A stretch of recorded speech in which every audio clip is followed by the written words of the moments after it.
শক্তিশালী শারীরিক গঠন কিভাবে পাওয়া যায়, শক্তিশালী পা কিভাবে বানাবেন, শক্তিশালী ব্রেন কিভাবে বানাবেন, শক্ত হাত কিভাবে তৈরি করবেন, আপনার স্ট্যামিনা কিভাবে বাড়াবেন, এই সব কিছু কিভাবে অর্জন করা যায় আপনারাই বলুন। এক্সারসাইজ, সঠিক খাওয়া, অঙ্কে আরও ভালো কিভাবে করবেন, অনুশীলন, খেলাধুলায় আরও ভালো কিভাবে করতে পারবেন, আরও খেলতে হবে, আরও শিখতে হবে, অনুশীলন করতে হবে। কিন্তু মজার কথা হলো আপনার পা কিন্তু আগে থেকেই আছে, শুধু যথেষ্ট শক্ত না এই আর কি, কিন্তু আছে তো, বেশি শক্তিশালী না এই যা, কিন্তু পা আছে। এমন না যে আপনার পা বানিয়ে নিতে হবে আগে, তাই না? আপনাকে শুধু পায়ের ব্যবহার বাড়াতে হবে, দৌড়াতে হবে, যত দৌড়াবেন ততই শক্ত হবে, ততই স্ট্যামিনা বাড়বে। আপনার ফুসফুস তো আগে থেকেই আছে, কিন্তু ধারণ ক্ষমতা যথেষ্ট নেই। ট্রেডমিলে 3 মিনিট দৌড়ানোর পরেই তাই না? এমন না যে ফুসফুস নেই, আপনার তো আছে, কিন্তু যথেষ্ট ব্যায়াম করেননি বলে কি হয়নি, শক্তিশালী হয়নি। তাহলে কোরআনের যুক্তিটা হবে আপনার মধ্যে ইতিমধ্যেই কিছু হিকমা আছে, কিন্তু সেটাকে কি করেননি, শক্তিশালী করেননি, সেটাকে সেভাবে ব্যবহার করেননি, অ্যাক্টিভেট করেননি, প্রয়োগ করেননি। আল্লাহ যা দেন সেটার যথাযথ ব্যবহার না করলে দুর্বল হয়ে যায়। আল্লাহ আমাকে চোখ দিয়েছেন, একটি চোখ টেপ মেরে বন্ধ করে রাখি 6 মাস, গ্যারান্টি দিয়ে বলতে পারি সেই চোখটি অন্ধ হয়ে যাবে। ব্যবহার না করলে হারাবেন। যেসব রোগী কোমাতে পড়ে থাকে 6 মাস বা বছর যাবৎ, সুস্থ হবার পর দাঁড়াতে পারে না, কারণ মাসল অ্যাট্রফি হয়ে গেছে, পেশিগুলোর ব্যবহার করা হয়নি। তাই আল্লাহ আমার ভেতরে কিছু একটা দিয়েছেন, ভালো সিদ্ধান্ত নেবার ক্ষমতা দিয়েছেন, আমাকে আগে থেকেই দিয়েছেন, কিন্তু সেটার ব্যবহার আমি করছি না। আর যত কম ব্যবহার করব সেই ক্ষমতা ততই দুর্বল হতে থাকবে। এভাবে চললে একসময় নিজেকে বলে বসবো আমার তো সেই সক্ষমতাই নেই, আমি তো এটা করতেই পারি না। আর ইদানিংকালে সবচাইতে ভয়ানক বেদনাদায়ক উদাহরণ যা আমি দেখি তা হলো তরুণ যুবকেরা আমার কাছে এসে বলছে, উস্তাদ কিছু একটা বলে আমাকে অনুপ্রাণিত করুন।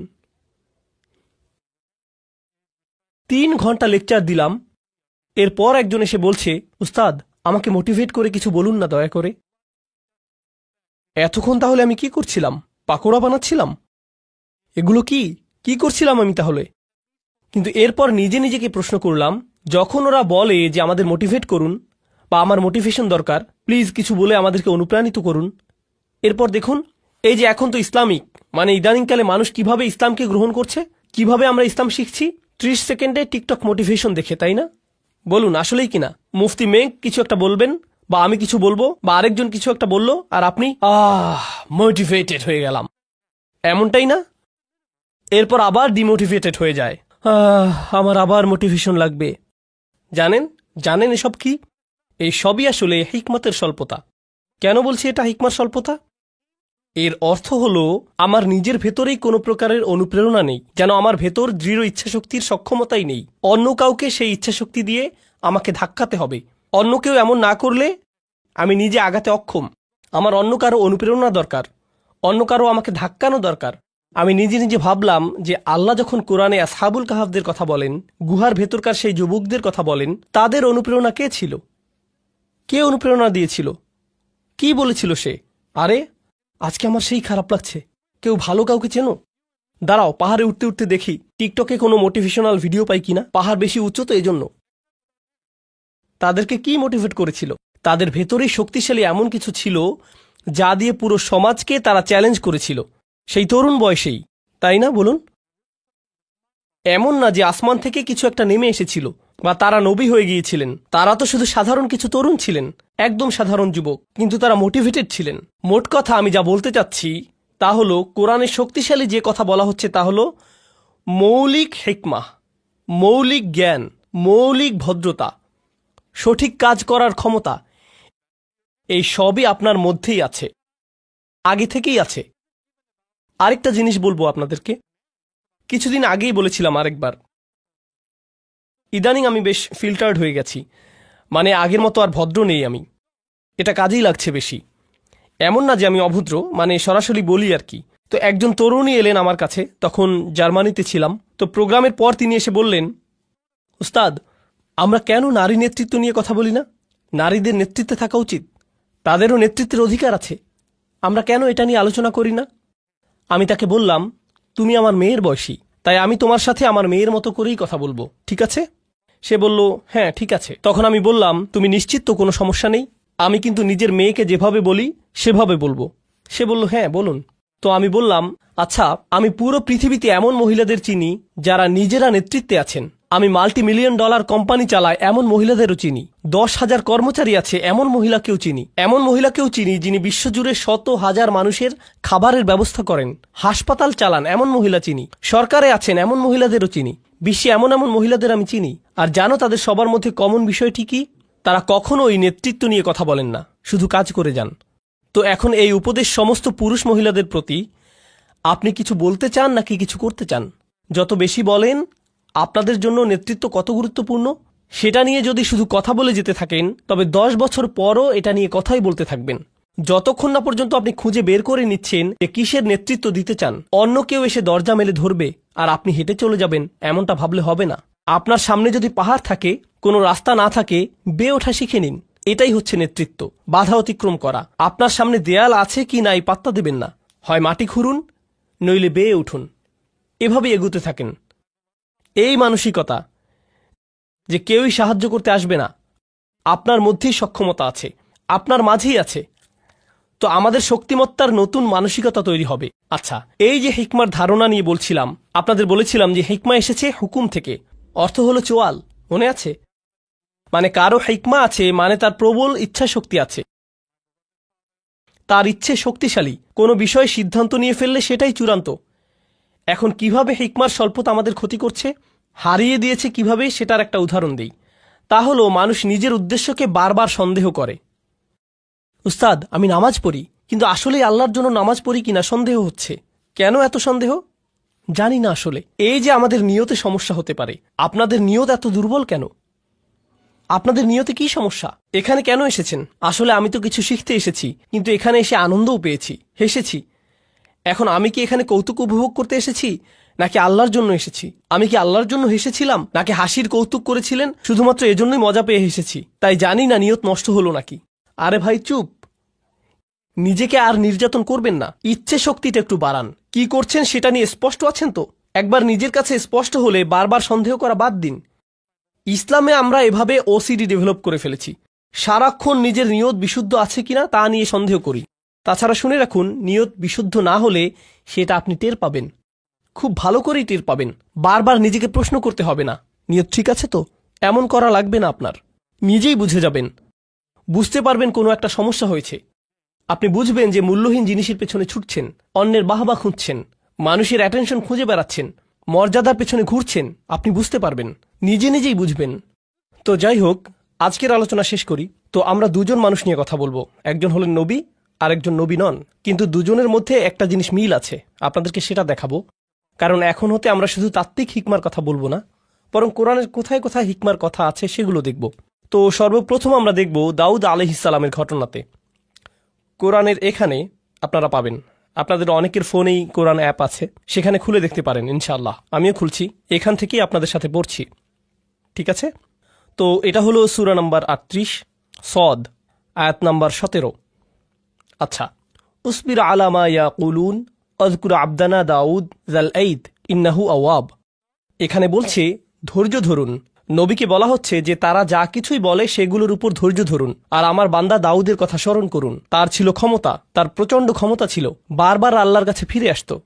ইন্নাহু আওয়াব। ইন্না সাখখারনাল জিবালা মাআহু, আমি তার জন্য পাহাড় পর্বতসমূহকে বশীভূত করেছিলাম। ইউসাব্বিহনা বিল আশিয়্যি ওয়াল ইশরাক, তারা আল্লাহর গুণগান করত, মানে পর্বতরাও তার সাথে রাত আর দিনের বেলা আল্লাহর প্রশংসা করত।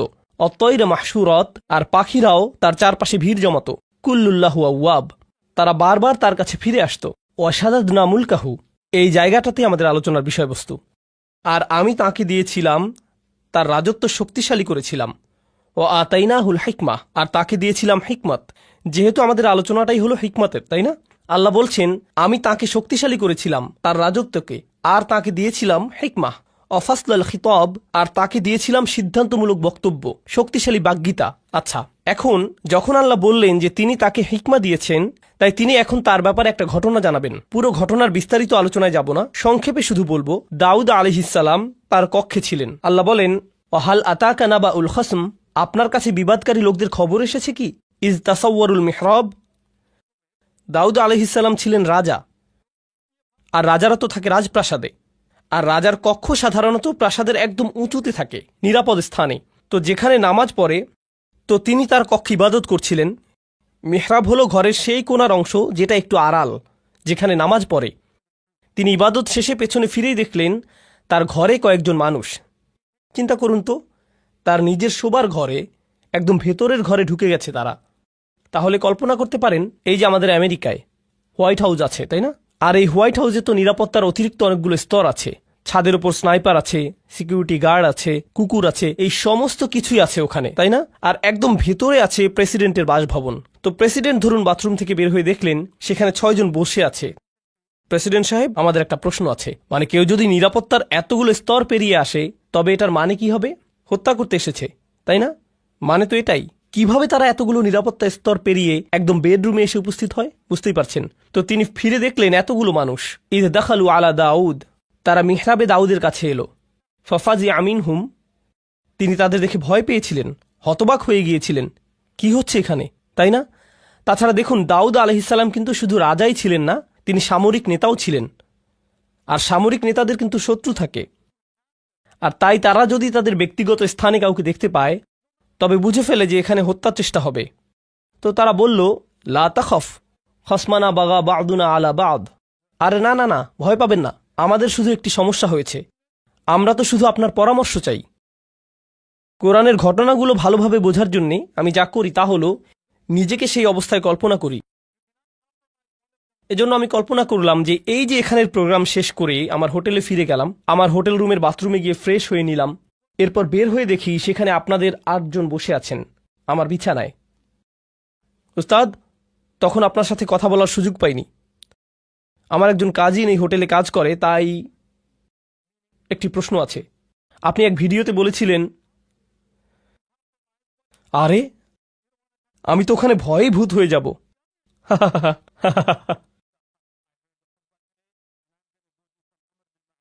বুঝতে পারছেন কিরকম ভয়ের পরিস্থিতি হবে সেটা?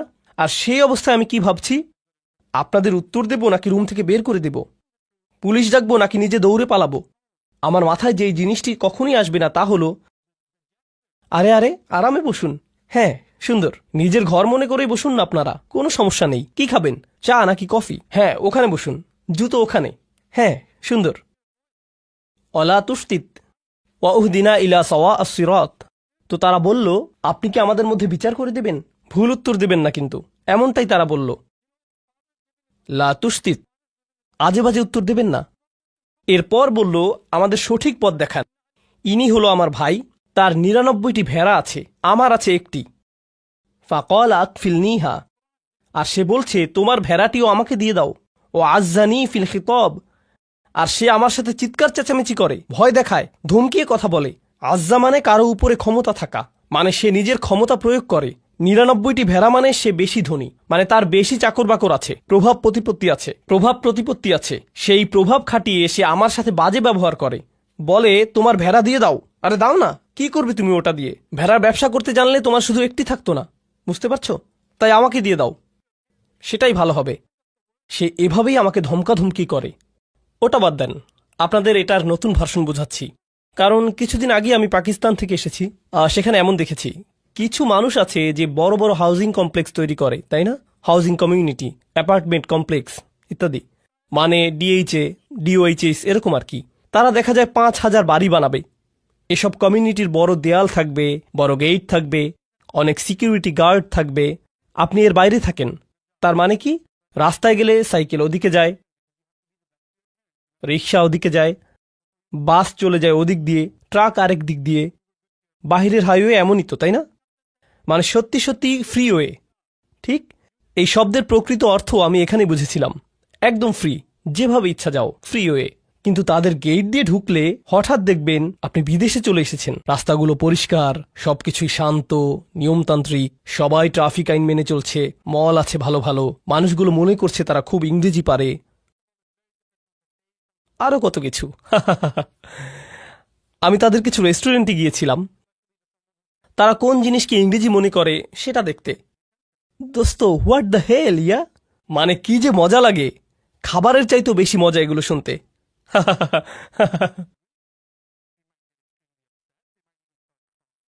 আচ্ছা, তো কোরআনে ফিরে যাই। তো তারা যা করে তা হলো এসব হাউজিং সোসাইটি বানায়, কিন্তু তার মধ্যখানে একজন থাকে খুবই পুরনো জীর্ণ শীর্ণ একটা বাসা নিয়ে। সে এটা বিক্রি করবেই না, তার জমি বিক্রি করার কোনো ইচ্ছেই নেই। তারা তখন কি করে জানেন? তার আশেপাশে সমস্ত জায়গায় বিল্ডিং তুলে দেয়, এমনকি ঘর থেকেও বেরোতে পারে না, কোনো রাস্তা নেই, কিছুই না, ঢুকতেও পারে না। তার একটাই পথ থাকে, বিক্রি করে দেয়া। কারণ তারা ওখানে পুরো জায়গা নিয়ে একটি শপিং মল বানাবে। মানে কিছু মানুষ থাকে খুবই ক্ষমতাধর, অনেক টাকা তাদের, আবার কেউ কেউ থাকে তাদের কিছু সম্পদ আছে তবে কোনো ক্ষমতা নেই। একজনের ৯৯টা আছে আর অন্যজনের কি একটি। যার ৯৯টা আছে সে একজনওয়ালার উপর খবরদারি করে। সেটা পাকিস্তানে হয়, আমেরিকাতেও হবে, অস্ট্রেলিয়াতে হয়, বাংলাদেশে, জার্মানিতে হয়, পুরো পৃথিবীতেই এমন হয়, ঠিক না? কখনো সরকারও জনগণের সাথে এমন করে, তাই না? বিজনেস পার্টনার অন্য বিজনেস পার্টনারের সাথে করে, বড় ব্যবসা প্রতিষ্ঠানগুলো ছোট প্রতিষ্ঠানের সাথে করে, সব সময়ই হয়। এখন দাউদ আলাইহিসসালামের কথাগুলো শুনুন, এরপর আসলে আমি কথায় আসছি। এখন দাউদ আলাইহিসসালামের কথাগুলো শুনুন, এরপর আসল কথায় আসছি। দাউদ আলাইহিসসালাম বলছেন, আমি শুধুমাত্র আমাদের আলোচনার সাথে সম্পর্কিত অংশটি বলছি। ওয়া ইন্না কাসীরাম মিনাল খুলাতা লা ইয়াবগি বা'দুহুম আলা বা'দ। মূলত ব্যবসায়ী সম্পর্কে জড়িত আছে এমন বহু সংখ্যক মানুষ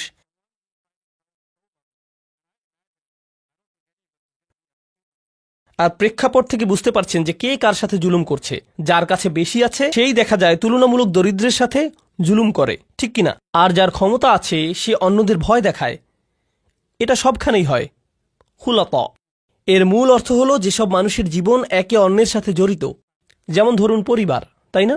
তো ধরুন কোনো এক পরিবারে একজন পিতা আর ৬ জন পুত্র আছে, ঠিক আছে? এক পুত্র অন্যদের চাইতে বেশি ধনী আর রাজনৈতিক কানেকশনও আছে, বাকি ভাইদের এমনটা নেই। অথবা দুজনের এরকম আছে, বাকি ৪ জনের নেই। এখন উত্তরাধিকার সম্পদ গ্রহণের সময় আসলে বুঝতেই পারছেন কারা কারা তাদের অংশ সঠিকভাবে পাবে না, তাই না? কারণ যাদের ক্ষমতা আছে তারা যাদের ক্ষমতা নেই তাদের সরিয়ে দেবে, কিংবা তাদের হয়তো কিছুই দেবে না, ঠিক কিনা? তো এই ধরনের জিনিস তো ঘটেই। তাই দাউদ আলাইহিসসালাম বলছেন, অনেক ক্ষেত্রেই যেসব মানুষ একে অন্যের সাথে সংযুক্ত তারা একে অন্যের ক্ষতি করে থাকে। ঠিক এই বক্তব্যটা দিলেন তিনি। এরপর বললেন, ইল্লাল্লাযীনা আমানু ওয়া আমিলুস সলিহাত ওয়া কলিলুম মা হুম। তবে যারা ঈমান আনে আর ভালো আমল করে তারা ছাড়া, আর তারা সংখ্যায় কতই না কম। অর্থাৎ যারা আসলে ঈমানদার আর ভালো কাজ করে তাদের একটি চিহ্ন হলো যে তারা ব্যবসায়িক চুক্তি নষ্ট করে না। তিনি বললেন কত কম তারা। দাউদের এই যে কথাটি চিন্তা করে দেখুন, আল্লাহ ব্যাখ্যা করে বলছেন হিকমা জিনিসটা কি। আল্লাহ শুধু বললেন, আল্লাহ দাউদকে কি দিয়েছেন? হিকমা। এখন লোকেরা তার কাছে এসে বলল, এই হলো আমাদের মামলা, আর তিনি বিচার করার আগে বললেন, আচ্ছা শুনুন, এরকম প্রচুর হয়। কিন্তু এটা যে প্রচুর হয় এই ধারণাটি দাউদ কোত্থেকে পেলেন? তিনি কি ওহী থেকে পেয়েছেন? কি মনে হয়? নাকি প্রচুর প্রচুর মামলা ঝামেলা থেকে অভিজ্ঞতা অর্জন করেছেন? তিনি প্রচুর সংখ্যক সমস্যা নিয়ে ডিল করেছেন। তিনি তো শাসক, বনি ইসরায়েলের সর্দার, তাদের নিয়েই তো তিনি থাকেন সারাক্ষণ। বহু বহু নজির দেখেন তিনি। আপনারা জানেন, আমার জীবনের সবচাইতে গভীর আর সূক্ষ্ম আলোচনা হয়েছে মিলিটারি জেনারেল, বিচারক আর আইনজীবীদের সাথেই। এসব লোক থেকে আপনি অনেক শিখতে পারবেন। যেমন তাদের জিজ্ঞেস করলাম, তো আপনি এই বেঞ্চে ৫০ বছর যাবৎ কাজ করে কি শিখেছেন? তারা বলেন, মাত্র ৩০ মিনিটের আলোচনায় তা আপনি শিখতে পারবেন না। আমি বললাম, শুরু তো সবখানেই থাকে, আগে শুরু তো করি, কিছু একটা অন্তত বলুন। ঠিক এই ধরনের অভিজ্ঞ মানুষদের থেকে অনেক কিছু শিখেছি আমি। কোরআন এখানে করেছেটা কি অসাধারণ। কোরআন বলছে যে জীবনের অভিজ্ঞতাগুলো সেগুলোই আপনাকে শেখাবে। কি শেখাবে? প্রজ্ঞা। আর আল্লাহ যখন বললেন যে তিনি দাউদ আলাইহিসসালামকে হিকমা দিয়েছেন, এটাই তিনি বলেছেন, তাই না? আল্লাহ মূলত বলছেন যে তিনি দাউদ আলাইহিসসালামকে জীবনের বাস্তব অভিজ্ঞতা দিয়েছেন, যেগুলো তিনি শিখেছেন মানুষ কিভাবে চলে, সমাজ কিভাবে কাজ করে। এই প্রজ্ঞারই অংশ থেকে তিনি এই মামলা বুঝে নিচ্ছেন, মানুষের আচরণ বুঝছেন। বুঝতে পারছেন আমি কি বলছি? হিকমার পক্ষে অসাধারণ একটা উদাহরণ কিন্তু এটা। এখন এর আগে আপনারা হয়তো ভাবতেন হিকমা এমন কিছু যা আল্লাহর কাছ থেকে আসে, হয়তো আধ্যাত্মিক কিছু একটা, মানে আপনি খুবই ইবাদত করলে হয়তো হিকমা চলে আসবে। এটাও কোরআনে আছে যদিও, এটা হিকমাতের আধ্যাত্মিক একটা অর্থ। কিন্তু এই আলোচনায় হিকমাতের ভিন্ন একটা স্তরের কথা এসেছে। মনে হয় যেন একেবারেই ধর্মনিরপেক্ষ একটা ব্যাপার, ধর্মের সাথে কোনো সংযোগই নেই যেন। কি এটা তাহলে? বিচারক হিসেবে তার কাজ, তিনি মানুষকে অনেক আজে বাজে কাজ করতে দেখেছেন, অনেক কিছু শিখেছেন, অনেক কিছু শিখিয়েছে এসব তাকে। আমার মতো কোরআনের একজন ছাত্রের জন্য এতে কি হয় জানেন? এতে কি হয়, যখন আমি কোরআনের ভেতর কোনো কিছু শিখছি, যেমন ধরুন এখন শিখছি তালাকের আয়াতটা, আগামীকাল আমরা তালাকের এই আয়াত নিয়ে কথা বলবো, কারণ এখানেও হিকমার প্রসঙ্গ এসেছে। সেটা বেশ মজার একটা আলোচনা হবে। তো যাই হোক, যদিও এরপরেই আমি চলে যাব। তো যাই হোক, কিন্তু এই বিষয়টা যে কারণে তুলেছি তা হলো, আপনি যখন তালাকের আয়াত দেখেন কিংবা যখন তালাকের কেসগুলো দেখেন, তালাক সম্পর্কিত বিচারকদের দেখেন যে তারা কি কি খেয়াল করেন, তাদেরকে বাস্তব জীবনের অবস্থাগুলো ভালোভাবে দেখতে হয়, সেখান থেকে শিখতে হয়। তাই যখন আমি তালাকের আয়াত পড়ি, তখন আমি সত্যি সত্যি একজন ডিভোর্স অ্যাটর্নির সাথে কথা বলি, ম্যারেজ কাউন্সিলরদের সাথে কথা বলি, মনোবিজ্ঞানীদের সাথে কথা বলি, তালাকের অভিজ্ঞতা আছে এমন লোকদের সাথেও কথা বলি। বুঝতে পারছেন? এর কারণ এই আয়াতগুলো বুঝতে যে এই হিকমা প্রয়োজন সেটা তাদের আছে। কি ধরনের হিকমা আছে তাদের? জীবনের অভিজ্ঞতা। খোদ কোরআনেই দাউদ আলাইহিসসালামের মাধ্যমেই হিকমার এই ধরনকে স্বীকৃতি দেওয়া হয়েছে। দাউদ আলাইহিসসালামের হিকমা মূলত হলো জীবনের অভিজ্ঞতা। তো আমি যা বলছি তা হলো, কোরআন হিকমার সংজ্ঞায় বেশ বিস্তৃত পদ্ধতি নিয়েছে, আর আমরা এই সবগুলো উদাহরণ দেখব। হিকমার নতুন একটা দৃশ্য সম্পর্কে জানব। যেমন আপনাদের দাদা দাদিরা কিন্তু নিজেদের জীবনের অভিজ্ঞতা থেকে অনেক কিছুই শেখাতে পারেন। আমাদের সমাজের মুরব্বীরা তো হলেন হিকমার পুকুর, অথচ কেউ পাত্তা দিচ্ছে না। কি কি শিখলেন জীবন থেকে? এভাবে জিজ্ঞেস করে আমরা উপকার নিচ্ছি না তাদের থেকে। বিভিন্ন পেশার মানুষ আছেন যারা জীবন থেকে কত কিছু যে শিখেছেন, কত কিছুই না দেখেছেন। যেমন একটি হিকমতের কথা আপনাদের বলবো, যেটা আমার পক্ষে জানা অন্যভাবে সম্ভবই ছিল না। নেভির একজন জেনারেলের সাথে আমার একবার দেখা হয়েছিল। আমি বলবো না কোন নেভি, কিন্তু তাদের সাথে দেখা করেছি। সেই সময় আমি সূরাতুর রহমান নিয়ে গবেষণা করছিলাম। আর সূরা রহমানে আল্লাহ বলেন, মারাজাল বাহরাইনি ইয়ালতাকিয়ান বাইনাহুমা বারযাখুল লা ইয়াবগিয়ান, তাই না? তিনি দুটো সমুদ্রের কথা বলেছেন, যেই দুটো সমুদ্র মিলিত হয়। তার সাথে তিনি মুক্ত আর প্রবালের কথা বললেন। এরপর তিনি পাড়ি দেয়া জাহাজের কথা বললেন, লাহুল জাওয়ারিল মুনশাআতু ফিল বাহরিকাল আলাম। ঠিক এরপরেই তিনি বলেন, কুল্লু মান আলাইহা ফান, সবাই মারা যাবে, সবাইকে মরতে হবে। তো তিনি সাগর নিয়ে কথা বললেন, মৃত্যু নিয়ে কথা বললেন। আমি সবসময় ভাবতাম যে এখানে সাগর আর মৃত্যুর মধ্যে নিশ্চয়ই কোনো সংযোগ আছে। তাহলে যে সাগরেই জীবন পার করেছে তাকে জিজ্ঞেস করার চাইতে ভালো আর কি হবে? তাই আমি সেই জেনারেলকে জিজ্ঞেস করলাম, আপনি তো পুরোটা জীবন সাগরে পার করেছেন, এই আয়াত সম্পর্কে বলুন তো, এটা পড়লে আপনার কি মনে হয়? তিনি বললেন, শুনুন, যখন জাহাজ ডকইয়ার্ড ছেড়ে যায়, সেই নাবিক যখন জাহাজের ডেকে থাকে, তখন এমন একটা দিনও যায় না যে সে ঘুমোতে যাবার পূর্বে বা ঘুম থেকে উঠে প্রথমেই মৃত্যুর কথা মনে করে না। কারণ আপনি হয়তো ভাবছেন আশেপাশে পানি, কিন্তু সে সারাক্ষণই মৃত্যুই দেখতে পাচ্ছে। যে কোনো সময় সুনামি আসতে পারে, জাহাজ নষ্ট হতে পারে, কোনো কিছু আক্রমণ করতে পারে, কিছু একটা হয়ে নিচে ফুটো হয়ে যেতে পারে, মানে যে কোনো কিছুই হতে পারে। ঠিক তো তারা সারাক্ষণই মৃত্যুকেই যেন দেখছে। যে লোক তার জীবন সাগরে পার করে দিয়েছে, তার কাছ থেকে এই প্রজ্ঞা না পেলে আমি কিন্তু কখনোই সাগর আর মৃত্যুর মাঝে এই যে অসাধারণ সূক্ষ্ম সম্পর্ক, সেটা ধারণাই করতে পারতাম না। তারাই কিন্তু একদম নিজের অভিজ্ঞতা থেকে বুঝিয়ে দিতে পারবেন ওর মধ্যে সম্পর্কের কথা। এই গুরুত্বপূর্ণ জিনিসটাই আমি চাচ্ছিলাম আজকে আপনাদেরকে বোঝাতে। এই যে হিকমা আর জীবনের অভিজ্ঞতার মাঝে সম্পর্কটি, এটা কিন্তু কোরআনেই আছে। পরের ঘটনাটি হয়তো বলার সময়ই পাবো না আজকে। আচ্ছা, তবুও একদম সংক্ষেপে বলি। এই দ্বিতীয় ঘটনাটি হলো আধ্যাত্মিক প্রজ্ঞা সম্পর্কিত, জীবনের অভিজ্ঞতা প্রসূত প্রজ্ঞা নয়। কি সম্পর্কিত?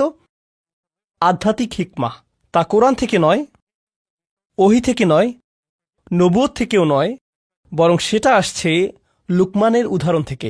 আল্লাহ লুকমানকে হিকমা দিয়েছিলেন, কিন্তু সেই হিকমা কি ছিল? পুরো দুনিয়া সম্পর্কে চিন্তাভাবনা করার পর, জীবন নিয়ে ভাবার পর, একজন পিতা হবার পর যেই হিকমা লুকমানের এলো, তা হচ্ছে আপনাকে শুধু শুকরগুজার হতে হবে।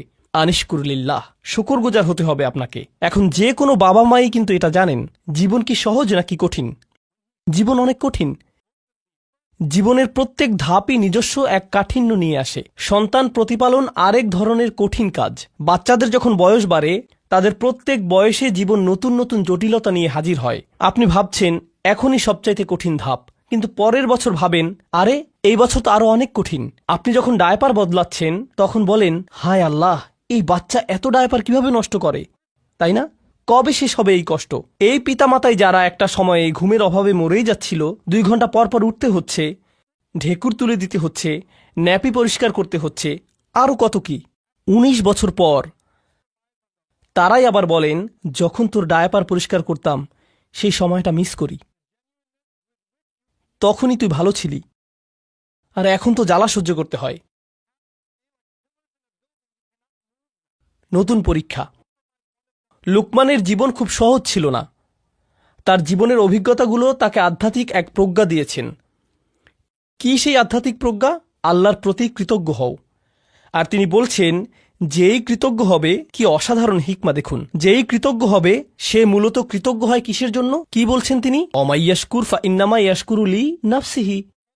যেই শকরগুজার হবে সে তো নিজের কল্যাণেই শকরগুজার হবে। ব্যাপারটা অসাধারণ। আমি যদি কৃতজ্ঞ বান্দা হতে পারি তাহলে জীবনে সেগুলোতে আটকে থাকবো না, সেগুলো নিয়ে দুঃখ পেতে থাকবো না। আমার সাথে মন্দ কিছু হলে সেটা নিয়ে বারবার দুঃখ প্রকাশ করি না, সেটা দিয়েই জীবন আটকে রাখি না। জানেন কেন? কারণ আমি এর বদলে কি ধরেছি? কৃতজ্ঞতা। কৃতজ্ঞতা মানে জীবনে যা কিছুই অতীতে হোক না কেন, আমি সেটার ভালো দিকটি খুঁজি। ভালো দিক না খুঁজলে আপনি কখনোই কৃতজ্ঞ হতে পারবেন না, সেটা অসম্ভব। আর এখন যেহেতু আপনি ভালো দিকটি দেখা শুরু করেছেন, জীবনে যা কিছুই মন্দ হোক না কেন, ভবিষ্যতের ব্যাপারে আপনার দৃষ্টিভঙ্গি কেমন হবে? ইতিবাচক, পজিটিভ। কিন্তু নিজের জীবনের অতীতে ফিরে তাকালে, পেছনে ফিরে তাকালে যদি কখনো ভাবেন কত ভয়ানক ঘটনা ঘটেছে, কত কষ্ট পেয়েছেন, অনেক কঠিন ছিল ঠিকই, কিন্তু যদি সেটা নিয়েই পড়ে থাকেন, তাহলে কি ধরনের মানসিকতা গড়ে উঠবে? আমার সাথে এত খারাপ হলো, আর তো জীবনে কখনোই ভালো কিছু হবে না। আমার সাথে শুধু খারাপই হয়।